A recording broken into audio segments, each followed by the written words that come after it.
Bismillah. Alhamdulillahi Rabbil Alamin. Wassalatu wassalamu ala ashrafil anbiya'i wal mursalin Nabiyyina Muhammadin wa ala alihi wa sahbihi ajma'in wa man tabi'ahum bi ihsanin ila yaumiddin, amma ba'du. Allahumma alimna ma yanfa'una wa anfa'na bima 'allamtana wa zidna ilma. Baik para ikhwan dan akhwat, para pemirsa dimanapun Anda berada, rahimani wa rahimakumullahu jami'an. Alhamdulillah, di malam hari ini kembali kita bisa berjumpa melanjutkan pelajaran kita insyaallah mengenai produktif muslim. Kita melihat dalil-dalil syar'i atau asbab-asbab syar'i, sebab-sebab syar'i yang bisa membantu seorang muslim untuk meningkatkan produktivitasnya. Kita sudah di pertemuan 9. Ada yang merasa produktivitasnya sudah meningkat? Baik, saya berikan pengantar terlebih dahulu sebelum kita lanjutkan materi kita. Ada prinsip dalam agama kita yang berbunyi man rama akhzahu jumlatan zahaba anhu jumlatan. Ini prinsip ikhwan dalam kita menjalani keseharian kita, demikian sunnatullah. Barang siapa yang ingin mengambil sesuatu secara instan, maka dia akan hilang secara instan pula. Barang siapa yang ingin mengambil sesuatu secara instan, akan hilang secara instan pula. Ini berlaku dalam perkara agama, berlaku dalam perkara dunia. Contoh perkara agama misalnya menuntut ilmu. Man rama ilma jumlatan zahaba anhu jumlatan. Barang siapa yang ingin mengambil ilmu secara instan sekaligus, akan hilang secara sekaligus pula. Makanya tidak ada proses instan dalam belajar, tidak. Bisa orang itu dapat ilmu secara sekaligus instan, bisa, tapi akan hilang secara instan pula. Demikian juga dengan hal-hal dunia. Anda mungkin ingat beberapa brand atau beberapa produk yang sempat viral mendapatkan status viral itu secara instan, namun hilangnya instan pula. Kalau sekarang yang produk-produk middle yang terkenal apa misalnya, apa ST apa namanya ST Jumbo yang 3000 itu lagi naik daun, tinggal menunggu waktu hilang pamornya. Sebelum itu ada misalnya es kepal Milo, ya. Dulu sempat naik daun, hilang sekarang kabarnya gimana. Ada juga misalnya apa dulu makanan tela-tela dan seterusnya. Dia dapat pamor secara instan, dapat panggung secara instan, tapi hilangnya instan juga. Berbeda dengan brand-brand yang dia memang sudah lama dibangun, bertahun-tahun, berpuluh-puluh tahun, tidak gampang goyah, tidak gampang hilang. Demikian juga dengan popularitas seseorang. Sebagian orang tiba-tiba jadi populer, jadi viral disebabkan aksi-aksi dia tertentu yang sangat spesifik, dapat popularitas secara instan, tapi tiba-tiba hilang. Ada yang ingat dengan siapa namanya? Polisi yang joget-joget dulu itu. Tahu ya? Naik popularitasnya secara instan, diundang di televisi di mana-mana sampai rela keluar dari kepolisian. Setelah itu karirnya terjun bebas. Demikian memang. Demikian juga ya para preacher, para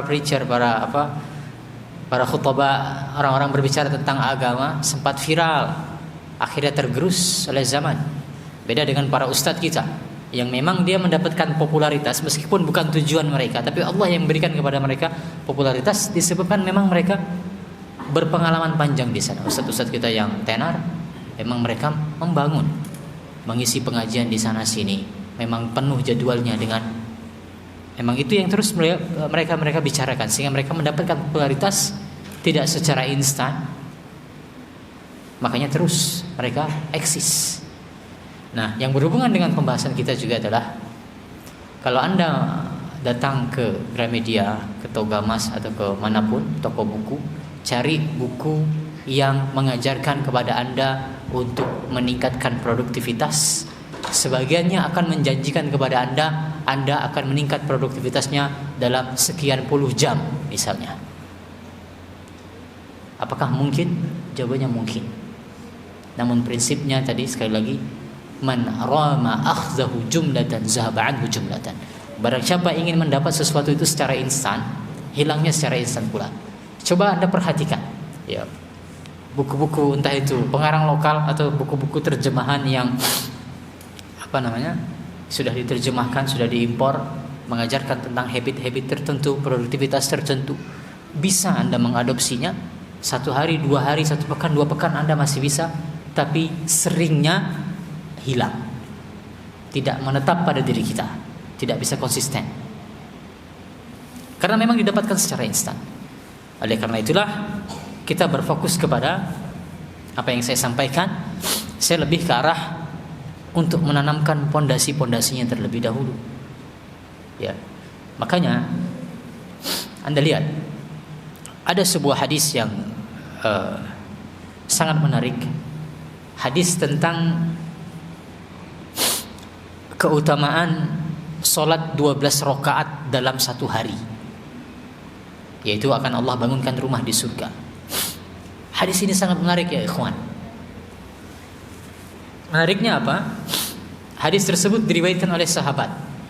Kata sahabat tersebut, salah seorang sahabiah, saya tidak ingat apakah Ummu Salamah atau siapa, intinya salah seorang wanita. Dia mendengar dari Nabi keutamaan tentang solat 12 rakaat, solat sunnah rawatib 12 rakaat dalam 1 hari akan dibangunkan rumah di surga. Kata sahabiah tersebut, semenjak saya mendengar hadis tersebut, saya tidak pernah meninggalkan solat 12 rakaat tersebut 1 kali pun. Langsung jadi habit pertama kali mendengar. Sahabat tersebut meriwayatkan kepada seorang tabi'in. Tabi'in tersebut mengatakan, semenjak saya mendengar hadis tersebut dari sahabiah tadi, saya tidak pernah meninggalkan solat 12 rakaat dalam 1 hari sama sekali.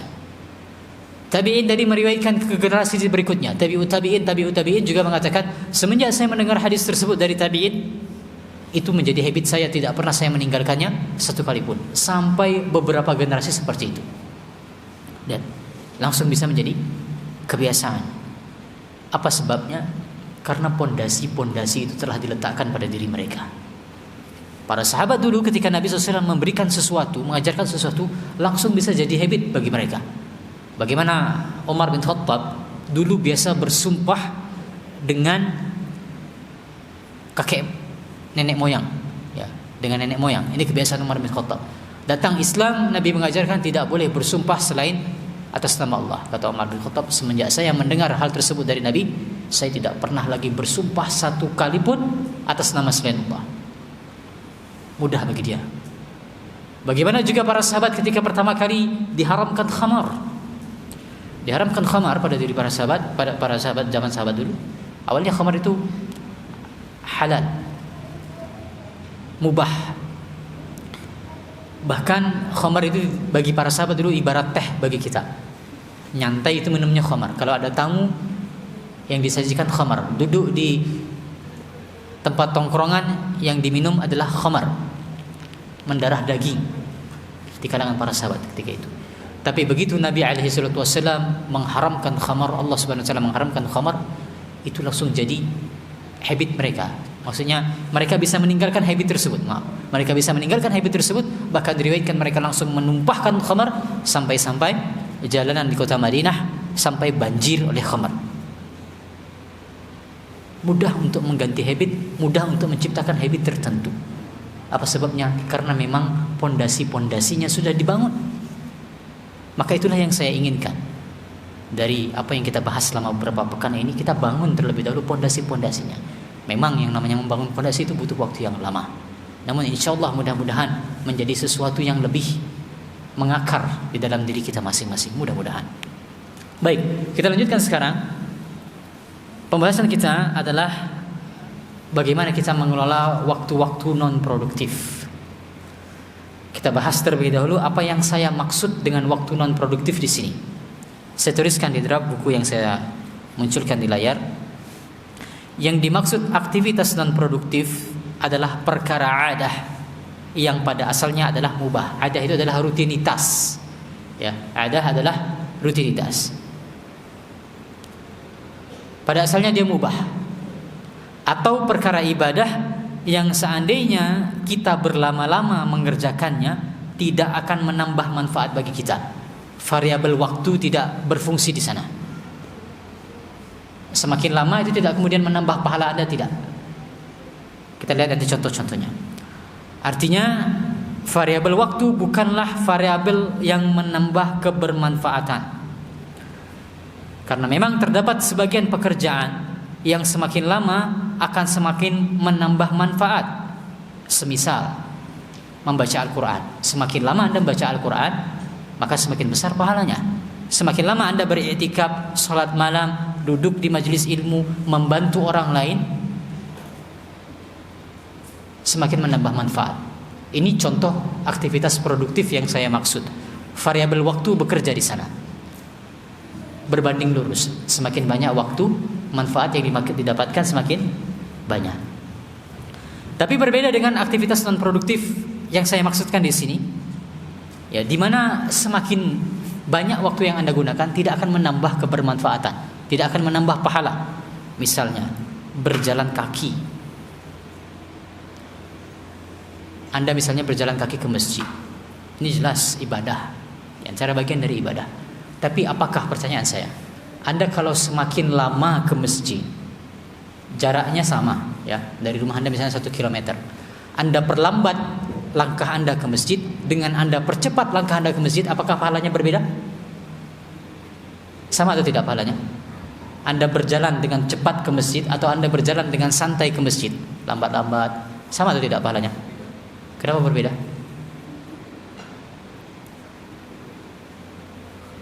Jawabannya sama pahalanya. Karena variabel untuk berjalan kaki ke masjid itu adalah jumlah langkah. Para ulama mereka memang menganjurkan, sebagian ulama mengatakan langkah kaki kita ke masjid itu kalau bisa dikecilkan. Jangan langkah kaki itu besar-besar. Karena yang dihitung oleh Allah Subhanahu wa taala adalah jumlah langkah, bukan lamanya Anda melangkah, bukan. Nanti kita lihat penjelasan tentang hal ini. Ya. Berkendara, makan dan minum. Nih, coba perhatikan. Orang makan dan minum, yang dimakan sama, yang satu makannya lebih lama, yang satu makannya lebih cepat. Apakah pahalanya kemudian? Mereka punya niat masing-masing. Ini perkara mubah, dengan niat yang benar, perkara mubah akan jadi pahala, menjadi sumber pahala. Apakah orang yang makan dengan niat yang sama, yang satu tapi lebih lama, yang satu lebih cepat, apakah pahala mereka akan berbeda? Apakah pahala mereka ya akan berbeda? Jawabannya tidak, sama. Variabel waktu dalam aktivitas ini tidak berpengaruh. Seperti itu juga dengan buang air, menggunakan pakaian. Meskipun Anda menggunakan pakaian tersebut, Anda niatkan, ya Allah, saya pakai pakaian yang bagus dalam rangka menjalankan perintah-Mu untuk menggunakan pakaian yang terbaik ketika datang ke masjid. Apakah kemudian ketika seorang itu dia berlama-lama menggunakan pakaian menambah pahalanya? Jawabannya tidak. Variabel waktu tidak teranggap dalam hal ini. Maka akan kita lihat untuk aktivitas-aktivitas seperti itu, ya ikhwan, ada dua hal yang harus kita perhatikan. Yang pertama, untuk aktivitas-aktivitas non produktif seperti itu, langkahnya yang pertama diminimalisir sebisa mungkin. Diminimalisir. Akan kita lihat dalil-dalilnya. Ya, contohnya tadi masalah berjalan kaki. Bagaimana berjalan kaki itu kalau bisa secepat mungkin, tapi tidak sampai bentuk tergesa-gesa, ya. Berbeda, ya. Cepat dengan tergesa-gesa itu berbeda. Anda secepat mungkin berjalan kaki itu. Sama juga berkendara, kalau bisa diminimalisir, berkendara diminimalisir. Makan dan minum kalau bisa sesingkat mungkin, termasuk juga buang air, menggunakan pakaian, jangan berlama-lama. Ini prinsip yang pertama. Diminimalisir untuk aktivitas-aktivitas dengan tipikal seperti itu. Lalu yang kedua, ketika sudah Anda minimalisir, dia tetap ada, tetap harus ada. Apa yang bisa kita lakukan adalah kita menambah nilai kebermanfaatannya.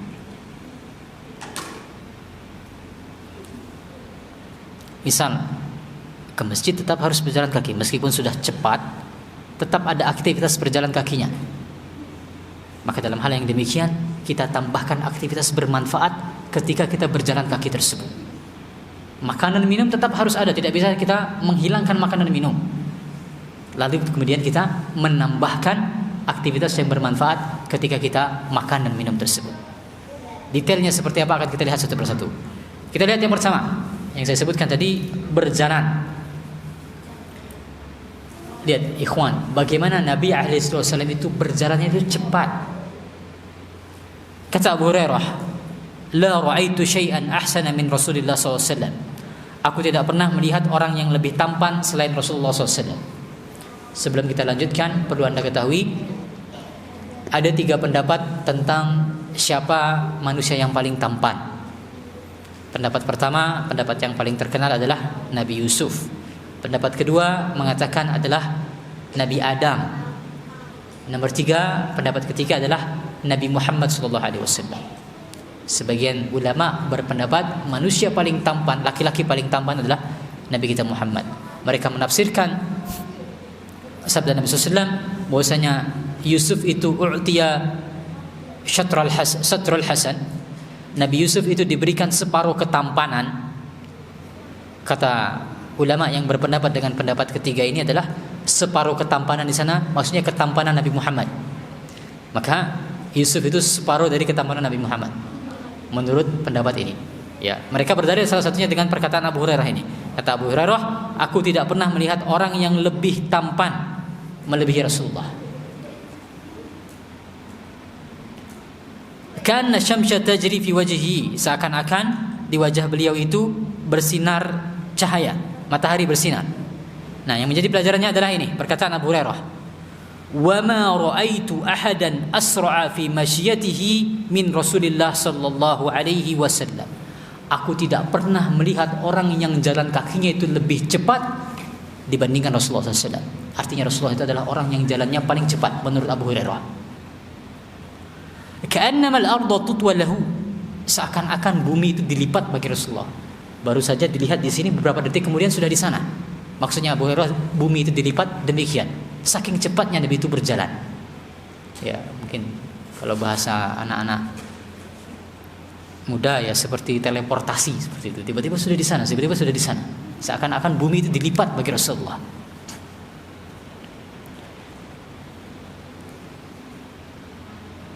Inna lanujhidu anfusana wa innahu la ghairu muktaris.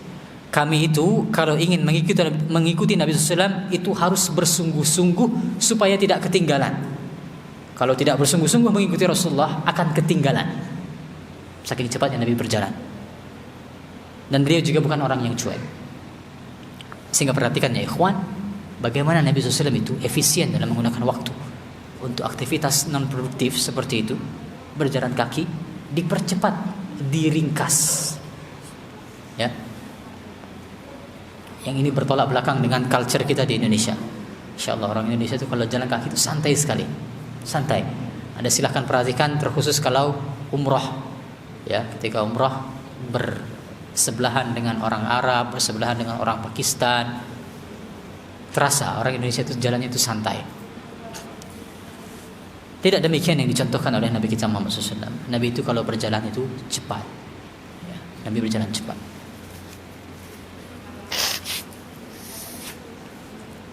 Ya, demikian juga para ulama kita mencontohkan. Anda kalau melihat ustadz lokal yang mempraktekkan hal ini, yang saya amati adalah Ustadz Syafiq Basalamah. Coba buka Instagramnya. Kadang-kadang ada reportase beliau berjalan bersama tim beliau berangkat menuju masjid tempat pengajian jalan kaki. Silahkan perhatikan, cepat. Para asatizah kita sebagiannya jalannya memang cepat dalam rangka menjalankan sunnah Nabi SAW atau dalam rangka mencontoh Nabi SAW. Yang kedua, berkendara. Nabi SAW itu tidak mau berlama-lama di atas kendaraan. Makanya Nabi SAW itu memilih hewan tunggangan itu yang paling cepat. Kita lihat sebuah hadis yang diriwayatkan oleh Imam Bukhari. Kana lin-nabi sallallahu alaihi wasallam naqatun tusamma al-'abba. Nabi sallallahu alaihi wasallam memiliki seekor unta betina yang diberi nama al-'abba. la tusbaq. Nah, ini yang menjadi poinnya. Hewan tunggangan Nabi SAW itu tidak pernah terkalahkan, cepat.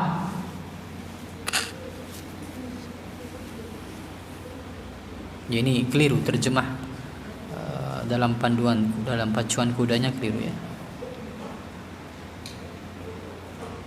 Maksudnya dalam berjalan keseharian, entah itu ketika bersafar, berjalan bersama para sahabat, tidak pernah kendaraan Nabi SAW ini dikalahkan. Bahkan atau kata Humaid, kata periwayat hadis, aula takadu tusbaq, atau hampir-hampir tidak pernah kalah. Terkadang kalah, namun mayoritasnya tidak pernah dikalahkan oleh kendaraan-kendaraan yang lainnya. Faja'a Arabiyyun ala qu'udin fasabaqaha. Pernah pada suatu hari ada orang Arab Badui dengan tunggangannya berhasil mengalahkan Nabi SAW. Lebih cepat ternyata daripada Nabi. Fashaqqa zalika 'ala al-muslimin hatta 'arafahu. Hal tersebut menjadi beban bagi kaum muslimin. Ini bagaimana orang Arab Badui kok lancang sekali mengalahkan Nabi SAW. Ya, para sahabat ketika itu mereka gusar terkait hal tersebut. Maka melihat kegusaran kegusaran para sahabat tersebut, Nabi kemudian mengatakan, haqqun 'ala Allah alla yartafi'a syai'un minad dunya illa wada'ahu.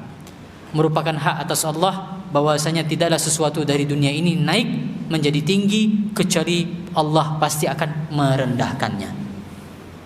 Namun yang menjadi pelajaran kita di sini, bagaimana kendaraan Nabi itu tidak pernah terkalahkan dalam hal kecepatan. Cepat. Ya, namun tentu sekali lagi sebagaimana berjalan kaki tadi ada batasnya. Ya, tidak kemudian ngebut ugal-ugalan, tidak. Ya, tapi secepat dalam batas normal. Demikian juga dengan jalan kaki tadi, tidak kemudian terlihat tergesa-gesa, tidak. Tergesa-gesa dengan cepat itu berbeda ya. Kemudian sudah kita lihat dua ya, bagaimana aktivitas berjalan itu sesingkat mungkin, berkendara itu sesingkat mungkin. Demikian juga dengan makan dan minum. Ya, betapa mengherankannya bagi saya, sebagian orang itu, terkhusus anak-anak kos ya, zaman saya dulu kuliah juga, keluar kos-kosan itu belum tahu tujuan itu mau makan di mana, belum tahu. Ya, kemana angin membawa, cari rumah makan mana cocok. Kadang singgah lihat menu tidak cocok, ganti restoran. Jangan biarkan seperti itu, ikhwan. Habis waktu untuk urusan makanan, jangan. Lihat bagaimana Nabi SAW mengajarkan kepada kita. Kita baca beberapa hadis terkait hal ini untuk menunjukkan bahwasanya urusan makan dan minum itu simple, sederhana saja, tidak usah berlama-lama, tidak usah dijadikan repot urusan makan dan minum. Yang pertama kata Nabi SAW, hanya ada yang kurang, ma mala'a adamiyun wi'aan syarran min batnin bihasbi ibni adama ukulatun yuqimna sulbahu. Tidak ada tempat yang lebih jelek daripada memenuhi perut keturunan Adam. Cukuplah keturunan Adam itu dia mengkonsumsi yang dapat menegakkan tulangnya. Yuqimna sulbahu atau yuqimna sulbahu. Kalau istilahnya Nabi, makan itu secukupnya, sekiranya seseorang itu cukup punya tenaga untuk menegakkan tubuhnya. Tidak perlu berlama-lama sampai kekenyangan, tidak perlu. Fa in kana la mahalata, kalau dia tidak punya pilihan lain atau dia ada hajat untuk makan banyak, kata Nabi SAW, sulusun li ta'amihi, sepertiga untuk makanan, sulusun li syarabihi, sepertiga untuk minuman, sepertiga untuk bernafas. Ini batas maksimalnya. Tidak ada cerita makan itu sampai kekenyangan dijadikan kebiasaan, tidak ada. Ya, sesekali boleh, tidak tercela. Banyak dalil yang menunjukkan Nabi terkadang makan sampai kenyang, sahabat terkadang makan sampai kenyang, Imam Ahmad makan sampai kenyang, tapi sesekali, tidak jadi kebiasaan. Maka lihat bagaimana ada isyarat dari Nabi, makan itu secukupnya, jangan berlama-lama. Dan yang lebih jelas lagi kita lihat teman-teman sekalian, ikhwan dan akhwat rahimani wa rahimakumullah jami'an, kita perhatikan gaya makan yang dianjurkan oleh Rasulullah SAW, atau posisi makan lebih tepatnya. Posisi makan yang dianjurkan oleh Rasulullah SAW. Terdapat beberapa hadis yang menjelaskan terkait hal ini. Yang pertama, Imam Bukhari meriwayatkan sebuah hadis dari Abu Juhaifah radhiyallahu anhu. Rasulullah SAW bersabda, "La akulu muttaki'an." Aku tidak makan sambil duduk itqa. Apa itu itqa? Ada banyak penjelasan para ulama. Kita baca sebagiannya. Sebagian ulama mengatakan semua cara duduk yang bisa membuat tenang dan santai saat makan, hukumnya makruh. Gaya duduk apapun yang menyebabkan seseorang itu dia bisa berlama-lama ketika dia makan, hukumnya makruh. Sebagian ulama menerjemahkan adalah dengan bersandar. Ya, muttaki'an, sebagian ulama menerjemahkan itu dengan bersandar ke tembok, bersandar ke sofa. Ini hukumnya makruh. Apa alasannya? Supaya orang itu tidak kemudian terjebak dalam perbuatan berleha-leha dengan makanan. Jangan kelamaan. Itu hikmahnya. Nabi membenci untuk makan dalam kondisi bersandar. Cepat urusan makan itu sudah beres.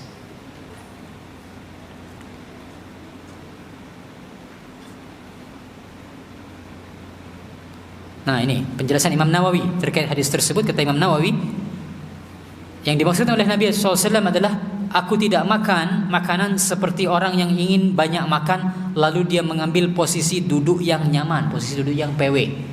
Tapi yang disenangi oleh Nabi adalah seperti orang yang akan bangkit serta makannya sedikit. Pengennya itu cepat-cepat berdiri dari makan itu. Tidak bagaimana caranya nyaman terkait posisi makan, tidak. Tapi posisi yang cepat berdiri. Dan beberapa penjelasan para ulama lainnya. Intinya adalah kenapa Nabi menganjurkan atau memakruhkan duduk dengan gaya itqa atau bersandar, supaya orang itu tidak nyaman. Maksudnya tidak berleha-leha. Ya, kalau bisa sesegera mungkin urusan makan itu. Gaya duduk yang lainnya, barangkali ini sudah pernah saya jelaskan di sini. Dari Anas bin Malik, kata Anas bin Malik, "Ra'aitun Nabiy sallallahu alaihi wasallam muk'iyan ya'kulu tamran." Aku melihat Nabi SAW, beliau duduk iqa ketika beliau makan kurma. Apa itu duduk iqa? Dijelaskan oleh Syekh Muhammad bin Shalih Al-Utsaimin. Duduk iqa yaitu menegakkan kedua telapak kaki lalu duduk di atas kedua tumitnya. Ini di antara sunnah ketika makan, terkhusus ketika makan kurma. Duduk iqa ini dianjurkan dalam dua kondisi. Yang pertama, ketika sholat juga diperbolehkan. Di antara sunnah, sesekali seseorang itu boleh duduk iqa, tidak boleh dirutinkan, tapi sesekali. Duduk di atas tumit, jari jemari ditegakkan, telapak kaki ditegakkan, lalu kita duduk di atas tumit. Ya, pantat kita langsung duduk di atas tumit. Itu namanya duduk iqa. Seperti ini dianjurkan ketika makan dan juga dianjurkan ketika sholat. Nah, ketika makan, lihat apa kata Syekh Muhammad Shalih Al-Utsaimin. Apa hikmahnya Nabi makan seperti itu? Maksud beliau sallallahu alaihi wasallam makan seperti ini agar beliau tidak tenang saat duduk dan tidak terjebak pada makan banyak. Ya. Nabi ingin sesegera mungkin selesai urusan makan itu, tidak berlama-lama. Ya, makanya saya sampaikan, ya seandainya Anda semakin lama makan itu semakin banyak pahalanya, maka tentu Nabi yang akan mencontohkan hal tersebut. Variabel waktu tidak teranggap dalam hal ini. Tidak kemudian Anda semakin lama makan semakin banyak pahala Anda, tidak. Tidak teranggap variabel waktu. Oleh karena itu disingkat sesegera mungkin. Tapi juga tentunya dalam kadar yang proporsional. Jangan sampai kemudian mendatangkan mudarat, tersedak dan seterusnya, jangan sampai. Tapi proporsional.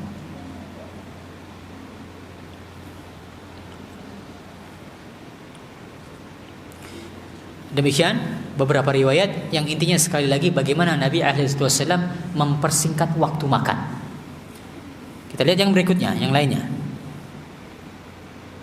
Ini banyak sekali riwayat-riwayat dari para ulama ya, dari generasi salafus saleh, bagaimana mereka itu sebisa mungkin menyingkat waktu makan. Kita baca sebagiannya.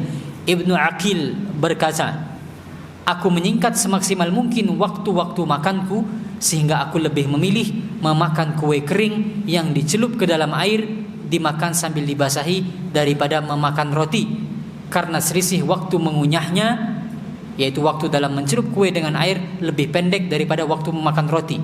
Itu bisa aku gunakan untuk membaca atau menulis suatu faedah yang sebelumnya tidak aku ketahui. Ya, sampai demikian, memilih makanan kira-kira yang lebih cepat yang mana. Al-Khalil bin Ahmad Al-Farahidi mengatakan, waktu terberat bagiku adalah waktu makan.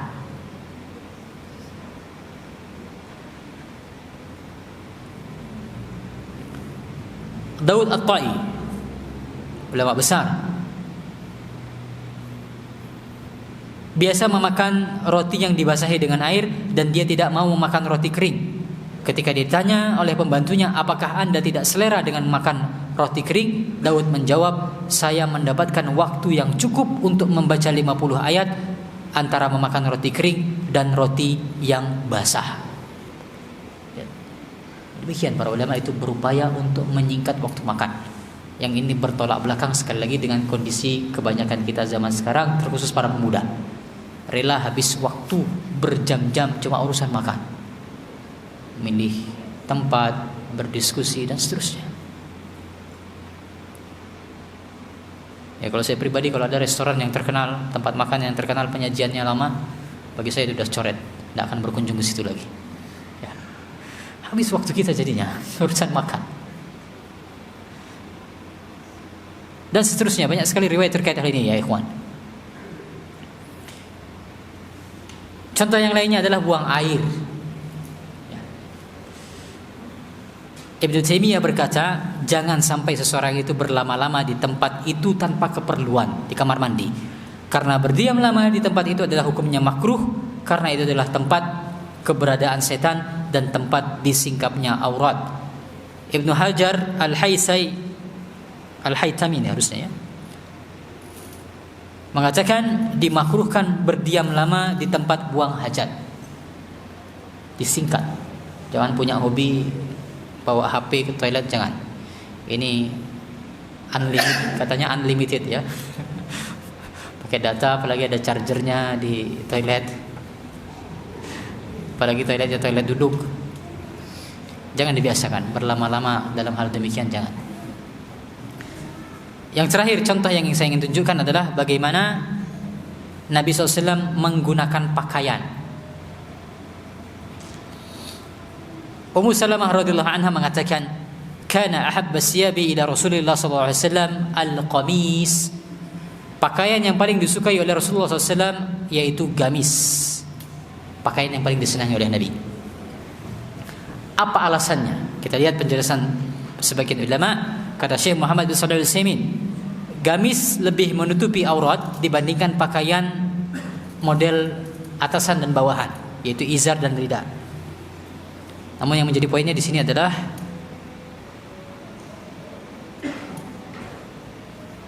ini. Kata Syekh Muhammad bin Shalih Al-Utsaimin dalam Syarah Riyadhus Shalihin, pakaian gamis hanyalah satu dan mengenakannya pun hanya sekali. Lebih efisien waktu. Memakai gamis di sini lebih mudah dibandingkan menggunakan pakaian atasan dan bawahan. Lebih cepat, tidak berlama-lama dalam hal tersebut. Nah, bayangkan kalau orang pakai sarung, apa yang harus dipikirkan kalau pakai sarung itu? Sudah pas tumpalnya, udah pas di bagian belakang belum? Kalau yang pakai motif tumpal, ya, ngatur tinggi rendahnya, lipatannya di perut sini sudah pas atau belum? Belum lagi masalah keserasian dengan bajunya. Habis waktu kita untuk memikirkan hal tersebut. Makanya Nabi itu suka pakai gamis, jubah itu. Pakai seret langsung selesai, sudah beres. Efisien waktu. Sehingga lihat sekali lagi ya ikhwan, ini untuk aktivitas non produktif itu ditekan sebisa mungkin. Kita break azan terlebih dahulu. Setelah azan akan saya contohkan, saya lihatkan beberapa riwayat bagaimana kita dianjurkan untuk menambahkan aktivitas-aktivitas bermanfaat pada aktivitas-aktivitas non produktif tadi. Kita cukupkan demikian. Wallahu a'lam, sallallahu ala nabiyina Muhammad wa ala alihi wasallam. Bismillah, alhamdulillah, wassalatu wassalamu ala rasulillah. Kita lanjutkan sedikit. Tadi yang pertama sudah kita lihatkan dalil-dalilnya. Untuk prinsip yang pertama saya katakan tadi, untuk aktivitas non produktif itu disingkat sebisa mungkin. Lalu yang kedua, ketika kita sudah berupaya menyingkatnya dan dia tetap harus ada, tetap harus kita lakukan, maka apa yang bisa kita lakukan? Kita lakukan menambah nilai kebermanfaatannya. Ya, dengan bahasa lainnya ya bisa kita katakan multitasking bisa. Baik, yang pertama berjalan. Kalau kasusnya adalah berjalan menuju masjid, kita tetap harus berjalan, tetap habis waktu kita untuk hal tersebut. Makanya Nabi SAW kemudian mencontohkan ada doa untuk berjalan ke masjid, sehingga berjalan ke masjid itu tidak melongo. Ada aktivitas bermanfaat yang lainnya. Allahumma ja'al fi qalbi nura, wa fi lisani nura, wa fi sam'i nura, wa fi basari nura, dan seterusnya. Ada banyak riwayatnya, sebagian ulama mereka menggabungkan.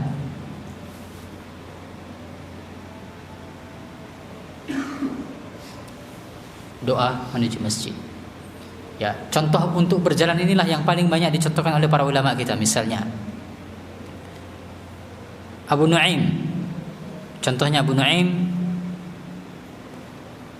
kalau beliau pulang ke rumah dari tempat beliau mengajar, terkadang beliau masih dibacakan sekitar 1 juz pelajaran oleh beliau di tengah jalan. Sambil berjalan dari tempat pengajian menuju rumahnya, masih membacakan 1 juz pelajaran kepada para murid-muridnya, memanfaatkan waktu berjalan.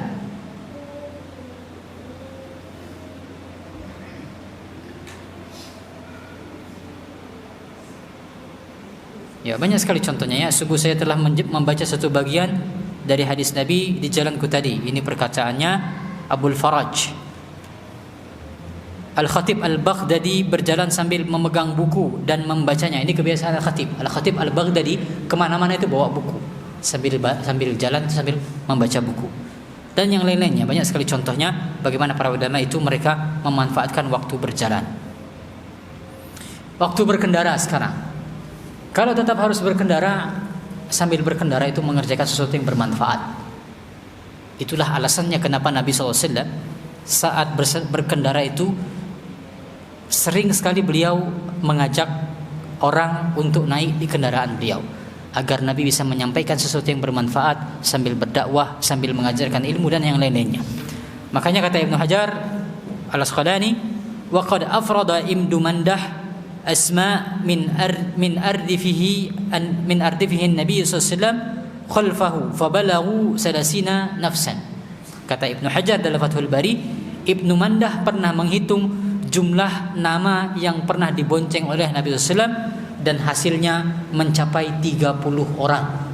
Ada 30 orang sahabat berbeda dari berbagai riwayat bahwasanya Nabi SAW pernah membonceng sahabat-sahabat tersebut. 30 nama, artinya Nabi sering sekali setiap bawa kendaraan bonceng orang, setiap bawa kendaraan bonceng orang. Apa tujuannya? Supaya di atas kendaraan itu tidak melongo, diam tanpa ada apa-apa. Ada orang lain, lumayan, ada yang bisa didakwahi, ada yang bisa diajarkan, ada pekerjaan bermanfaat yang bisa dikerjakan, menambah nilai kebermanfaatan. Makanan minum, nah ini ikhwan, apa hikmah dianjurkan ketika makanan minum itu kita sambil ngobrol? Hikmahnya adalah untuk menambah kebermanfaatan dari aktivitas makanan minum. Ya, kesimpulannya kata Imam Nawawi dari hadis Jabir bin Abdullah, terdapat anjuran untuk mengobrol ketika makan untuk menyenangkan orang-orang yang makan bersama. Sehingga tidak benar di sebagian daerah saya tahu katanya kalau makan sambil ngobrol itu tidak sopan. Ya, ada sebagian culture seperti ini.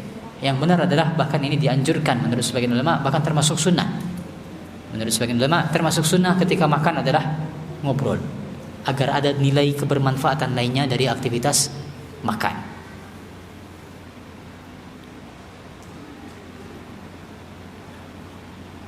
Ya, bahkan sambil buang air sebagian ulama itu memanfaatkan waktu mereka.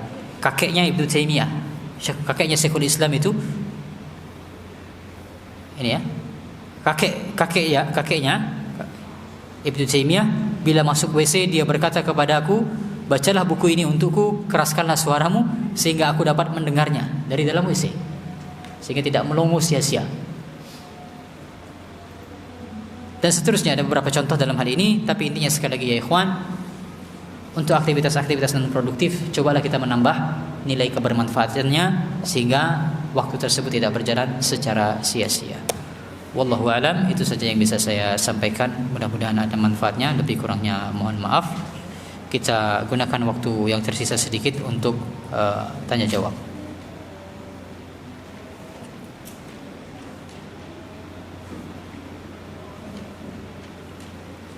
Apakah ada batasan multitasking dalam mensiasati waktu-waktu non produktif? Insya Allah kita bahas ini pada pertemuan berikutnya ya. Tapi jawabannya saya sampaikan sekarang terlebih dahulu. Multitasking itu tidak 100% terlarang. Ada dua syarat seseorang itu boleh melakukan multitasking. Yang pertama, pekerjaan yang dia multitaskingkan adalah bukan pekerjaan yang membutuhkan hadirnya hati. Pikiran harus hadir di sana. Ada beberapa pekerjaan yang syaratnya adalah hati itu harus hadir. Misal, baca Al-Quran. Baca Al-Quran itu hati harus hadir. Karena esensi dari membaca Al-Quran adalah tadabbur. Tidak boleh orang multitasking sambil baca Quran, tidak boleh. Bahkan di antara adab terkait salam, orang kalau sedang baca Al-Quran, hukumnya kita tidak boleh mengucapkan salam kepada dia. Anda kalau mendengar orang lain mengucapkan salam, Anda tidak punya kewajiban untuk menjawab salam. Kalau Anda sedang baca Quran, tidak boleh multitasking baca Al-Quran. Sehingga syarat yang pertama bolehnya multitasking adalah pekerjaan tersebut bukan pekerjaan yang membutuhkan hadirnya hati. Yang kedua, syaratnya multitasking adalah boleh asalkan tidak ada yang terbengkalai. Kata Nabi SAW, Innallaha yuhibbu iza amila ahadukum ayutqinahu. Allah itu cinta kalau salah seorang di antara kalian itu bekerja, mengerjakan sesuatu, itu selesai, sempurna. Jangan sampai karena multitasking kemudian tidak selesai. Ini di antara pembahasannya. Ini nanti kita bahas lebih rinci pada pertemuan berikutnya insyaallah.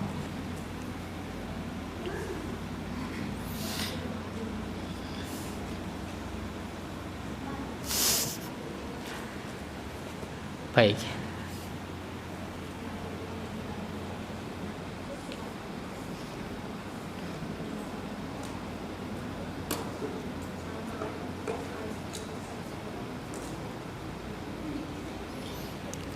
Pertanyaan kedua,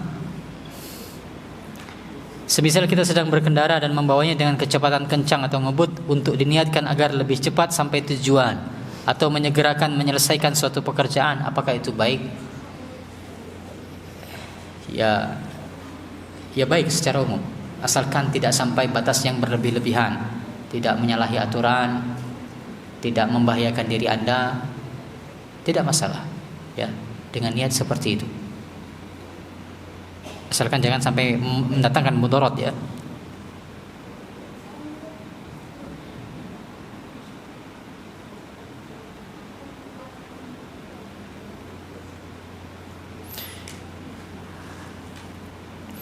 Dilema teman-teman pengusaha muslim menyediakan meja dan kursi bersandar. Jika tidak disediakan nanti terdapat komplain dari para pelanggan. Ya tidak masalah, disediakan saja tidak masalah. Ini hukumnya makruh. Yang pertama hukumnya adalah makruh. Yang kedua, hukum makruh itu bisa berubah menjadi mubah kalau ada kebutuhan. Ya, siapa tahu memang ada orang yang membutuhkan, orang-orang sepuh dia sulit mungkin kalau tidak bersandar dan seterusnya, maka yang namanya makruh ketika ada kebutuhan hukumnya berubah menjadi mubah. Sehingga kalau saya pribadi ya tidak ada masalah ketika pemilik restoran dia menyediakan tempat duduk bersandar.